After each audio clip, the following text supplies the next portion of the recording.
ఆంధ్రప్రదేశ్లో ప్రస్తుతం శాసనసభ సమావేశాలు జరుగుతున్నాయి. శాసనసభ సాధారణంగా ఎవరైతే ఆయా నియోజకవర్గాల నుంచి ప్రజాప్రతినిధులుగా ఎన్నుకోబడి ఆ యొక్క శాసనసభలో తమ నియోజకవర్గ సమస్యల నుంచి కావచ్చు, లేదా అధికార ప్రభుత్వం తయారు చేసినటువంటి బిల్లులు కావచ్చు, లేదా చట్టాలని ఈ యొక్క ఆమోదించేటువంటి సభే శాసనసభ. ఇటువంటి శాసనసభకు సంబంధించి ప్రస్తుతం ఆంధ్రప్రదేశ్ రాష్ట్ర శాసనసభలో ప్రతిపక్షం లేదు. మరి ప్రతిపక్షం లేని అసెంబ్లీ ఏ విధంగా నడుస్తుంది, ఇవన్నీ కూడా తెలుసుకుందాం. మనతో ఉన్నారు ప్రముఖ సామాజిక విశ్లేషకులు డాక్టర్ గడ్డిపాటి శ్యాంప్రసాద్ గారు. సార్ నమస్కారం అండి. నమస్తే సార్, ప్రస్తుతం ఆంధ్రప్రదేశ్లో శాసనసభ సమావేశాలు జరుగుతున్నాయి, మనందరం కూడా చూస్తున్నాం. అయితే అక్కడ ప్రతిపక్ష పార్టీ అనేది లేదు, అంటే ఆ హోదా లేని కారణంగా ఆ పార్టీ కూడా హాజరవ్వట్లేదు. ఆ ప్రతిపక్ష పార్టీ ఉండాల్సిన సభ్యులందరూ కూడా. అయితే ఆ సమావేశాలు ఏ విధంగా జరుగుతున్నాయి అంటారు? కొంతమంది సభ్యులు కూడా గైర్హాజరవుతున్నటువంటి పరిస్థితి. ఈ విధంగా గైర్హాజరవుతే ఆ నియోజకవర్గాల తరపున వినిపించినటువంటి సమస్యలు కావచ్చు, వాళ్ళ గలాన్ని పట్టించుకున్న నాదుడు ఎవరు? మొత్తంగా ఈ అంశం గురించి మీరే ఉంటారు? ఈ బడ్జెట్ సమావేశాలు గవర్నర్ ప్రసంగంతో మొదలైనవి అని. ఇది బడ్జెట్ సమావేశాలు, అసెంబ్లీ సమావేశాలు. బడ్జెట్ సమావేశాలకి అధికార పార్టీయే కాక ప్రతిపక్ష పార్టీ సభ్యులు కూడా హాజరయ్యి ఒక 5 నిమిషాలు మాత్రమే ఉండి వచ్చి ఎమ్మటే వెళ్ళిపోయారు. ఆయన ఉద్దేశం ఏంటంటే, నాకు ప్రతిపక్ష హోదా ఇవ్వట్లేదు కాబట్టి నేను రాను అని చెప్పి వెళ్ళిపోయారు. ఆయనతో పాటు ఆయనకు ప్రతిపక్ష హోదా ఇవ్వట్లేదు కాబట్టి నేను రానన్నారు. ఆయన ఒక్కడు రాకుండా ఉంటే పర్వాలేదు. మొత్తం కలిపి ఆయనతో 11 మంది ఎమ్మెల్యేలు ఉన్నారు. ఆ 11 మంది కూడా అసెంబ్లీకి రావట్లా. అది మంచి పద్ధతి కాదని ప్రతి ఒక్కళ్ళు చెప్పారు. మన స్పీకర్ గారు కూడా ఆయన్ని మర్యాదపూర్వకంగా మీరందరూ అసెంబ్లీకి వస్తే మంచిది, చర్చలు బాగుంటాయి అని కూడా చెప్పారనమాట. ఎందుకంటే ఎవరైనా ఏ నియోజకవర్గంలో ప్రజలు ఒక నాయకుడిని ఎన్నుకునేది ఎందుకంటే వాళ్ళ సమస్యల్ని అసెంబ్లీలో లేవనెత్తుతారని. వాళ్ళ నాయకుడు ఏం చేస్తున్నాడు, అసెంబ్లీలో మన సమస్యల గురించి మాట్లాడుతున్నాడా లేదా అనేది చూస్తుంటారు. ఇప్పుడు ఎన్నుకున్న ఉపయోగం లేకుండా పోయింది వాళ్ళని. ఆ 11 మందిని మేము రాకుండా ఉండటం అనేది చాలా ధర్మం కాదు. అసలు అది ధర్మం కాదు, బాధ్యత తప్పినట్టు. రెస్పాన్సిబిలిటీ ఉన్న ఎమ్మెల్యే నాయకుడు ఎవరైనా సరే ఆ నియోజకవర్గానికి బాధ్యతగా ఉండి అసెంబ్లీకి అటెండ్ అవ్వాలి. అది బాధ్యత లేనితనంగా అది ఒక మైనస్ పాయింట్గా వస్తుంది ఈ నియోజకవర్గాల కింద. అది ఎగోయిస్టిక్గా పోయి నేను 151 సీట్లతో ముఖ్యమంత్రిగా పరిపాలించాను కాబట్టి నాకు ప్రతిపక్ష హోదా ఇవ్వాలి, ఏది రాజ్యాంగం ప్రకారం హక్కు లేకపోయినా అడగటం అనేది మంచి పద్ధతి కాదు. హుందాగా తీసుకోవాలి. రాజకీయంలో గెలుపోవటములు సహజం. ఇటువంటి టైంలో అతనికి మంచి అవకాశం ఉంది, చక్కగా సమస్యలు లేవనెత్తవచ్చు. ఈ 9 నెలల్లో ఆంధ్రప్రదేశ్లో సంక్షేమం గురించి కానీ, అభివృద్ధి గురించి కానీ, లా అండ్ ఆర్డర్ గురించి కానీ సమస్యలు ఆయన ఎత్తి ఆయన యొక్క నిజాయితీని నిరూపించుకోవచ్చు. ఎమ్మెల్యేలు కూడా అంతేనమాట. యాక్చువల్గా అసెంబ్లీ అనేది ఒక దేవాలయం ప్రజలకి. ఈ అసెంబ్లీ ద్వారానే గొప్ప నాయకులు పైకి వచ్చారు అసెంబ్లీలో మాట్లాడి. అలాంటి నాయకుల్లో వెంకయ్య నాయుడు గారు ఉపరాష్ట్రపతి దాకా వెళ్ళారు. అట్లాగే జైపాల్ రెడ్డి సెంట్రల్ మినిస్టర్ వరకు వెళ్ళారు. జైపాల్ రెడ్డి గారు కానీ వెంకయ్య నాయుడు గారిని అసెంబ్లీలో ఉంటే అసెంబ్లీ విజిటర్స్ లాంచ్ ఫుల్ అయిపోయేది. అంటే అంత అద్భుతంగా మాట్లాడేవాళ్ళు.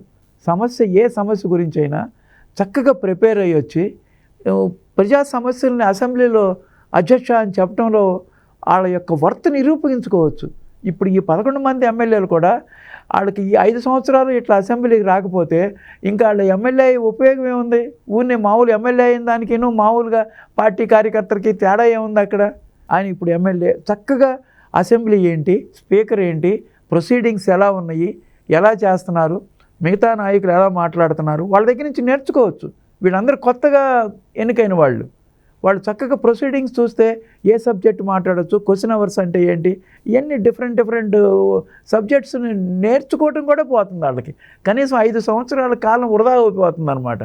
ఇప్పుడు అధికార పక్షం సభ్యులందరూ ఎంతో చక్కగా వాళ్ళ నియోజకవర్గాల గురించి చక్కగా ప్రశ్నిస్తున్నారు, అన్ని సమస్యల గురించి ప్రశ్నిస్తున్నారు. ఉపసభాపతి త్రిపుల్ ఆర్ గారు కానీ, సభాపతి అయ్యన్న పాత్రుడు కానీ చాలా సమర్థవంతంగా సభ నిర్వహిస్తున్నారు. అద్భుతంగా ఉంది సభ. కానీ రీసెంట్గా ఇవాళ నిన్న అసెంబ్లీలో తెలిసిన విషయం ఏంటంటే, వైఎస్ఆర్సీపీ సభ్యులు కొంతమంది అసెంబ్లీకి వచ్చి సంతకాలు పెట్టి వెళ్ళిపోతున్నట్టు తెలిసింది. ఆయన స్పీకర్ స్థానంలో కూర్చుని అది నిన్న అసెంబ్లీలో మాట్లాడాడు. వాళ్ళు అటెండెన్స్ కోసం సంతకాలు పెడుతున్నారంట, అసెంబ్లీ హాల్లోకి రావట్లేదంట. అది ఏమైందో మరి అర్థం కాలే.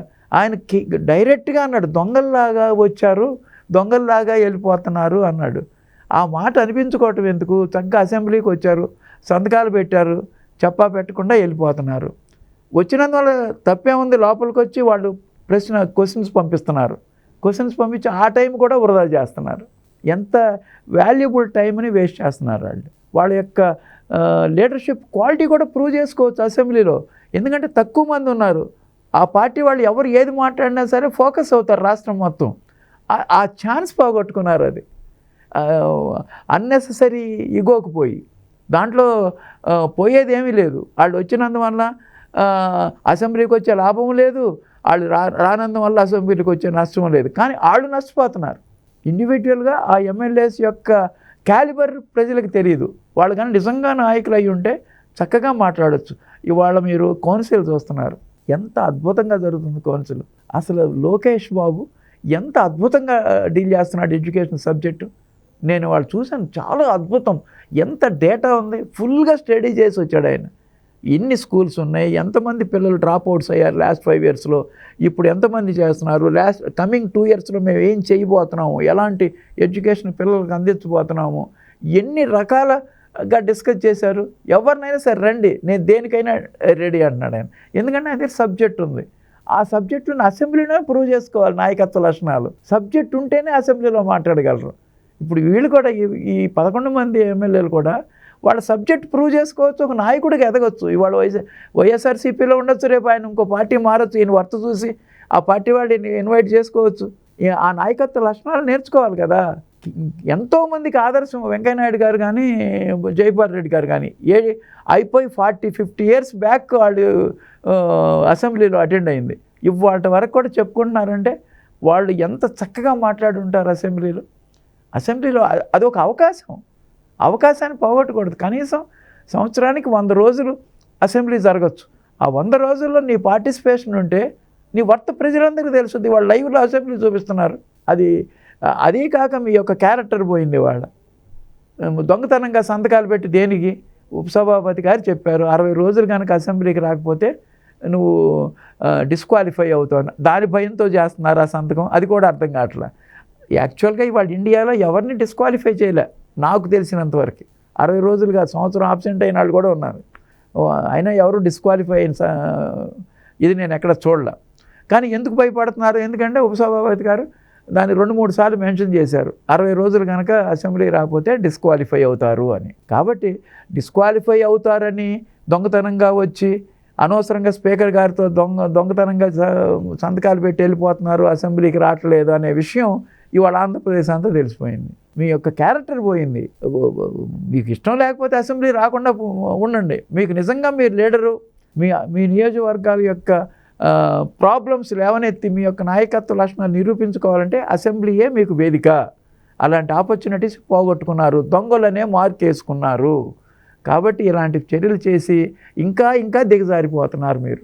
Thank you sir. నమస్తే. Please subscribe to Leo news for more videos.